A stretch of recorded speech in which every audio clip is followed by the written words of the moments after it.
We're in the middle of an epidemic. As of 2021, the CDC reported that 1 in 10 Americans has diabetes. That's 34 million Americans with diabetes in the US, and of those, 90 to 95% of them have type 2 diabetes. Now, what is type 2 diabetes? Type 2 diabetes is the digestive system's inability to properly process sugars in your system when you ingest them. How does it work? Well, whenever you ingest sugar, whether it's bread or pizza or table sugar, candy, what have you, any type of sugar whatsoever, it gets digested and absorbed into the bloodstream. From there, it's transported from the bloodstream into the cells of the body. Now, how does it get from the bloodstream to the cells of the body? Well, the pancreas releases a hormone called insulin. And insulin has a relationship, kind of like a lock and key relationship with the cells of the body, where it binds to the cell membrane, effectively unlocking the cells and opening them to receive sugar from the bloodstream. But here's the problem. If your body consistently receives a high influx of sugars, the cells over a prolonged period of time will stop responding to insulin's request to open them up and receive it from the bloodstream. What that means is that over the long term, your blood sugar will elevate and it will not come down, which can lead to a number of complications, including kidney disease, cardiovascular disease, stroke, glaucoma, and diabetic neuropathy. What is the cause of type 2 diabetes? In its most basic form, the cause of type 2 diabetes is dietary in nature. So what foods put us at risk for developing it? Mainly processed carbohydrates like white bread, white rice, but also things like red meat, artificial sweeteners, and saturated and trans fats. But why is it so common in the US? In part is due to lower physical activity levels amongst most Americans.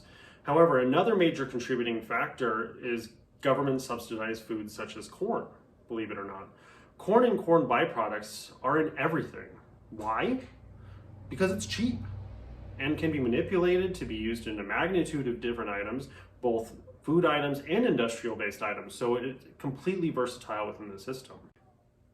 This means that a majority of cheaper food options, including fast food and snacky foods, have some form of corn in them. They're very easily accessible, and most dangerously, they're very tasty, and we crave them as a result of that. I know this sounds bleak and depressing, but there is good news. Type 2 diabetes is reversible. The two major causes of diabetes that we talked about are food-related and activity-related. So believe it or not, the solution is equally as simple. Basic lifestyle changes, including exercise and healthier food choices, can lead to complete reversal of symptoms.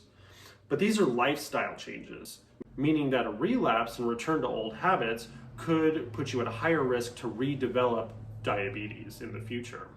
So how can we solve this epidemic? Like I said, a large piece of the puzzle is personal responsibility. It is up to each and every one of us to make the right food choices and to be open to a more active lifestyle.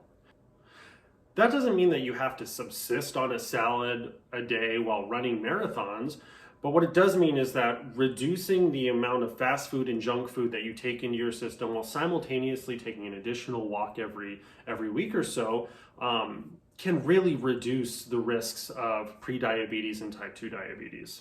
Just as an example, I took my mother-in-law, who is a type 2 diabetic, on a vacation with me where she was put in a position where she was forced to walk consistently, as well as she was at the mercy of me cooking all the meals. And over the course of that vacation, she actually was no longer reliant on her diabetes medication because her blood sugars were regulated naturally. So it really goes to show that just a simple lifestyle change, like a little bit more activity and healthy food choices, really can make a drastic difference to your diabetes. It really is that simple, and it really is that hard. You have to choose to be healthy. If you need help, not to worry. There are CDC recognized diabetes prevention lifestyle change programs that are available nationally to you that can bring you community support through in-person or online classes. So let's just recap real quick. Type 2 diabetes is a dietary condition that prevents your body's cells from absorbing sugar from your blood. The best way to counter the effects of diabetes is with a healthier, low-carb diet and exercise. If you would like to learn more about how to prevent diabetes, you can join a CDC recognized diabetes prevention lifestyle change program that can give you the tools you need to live a healthier life. So what do you say? Are you willing to be part of the solution?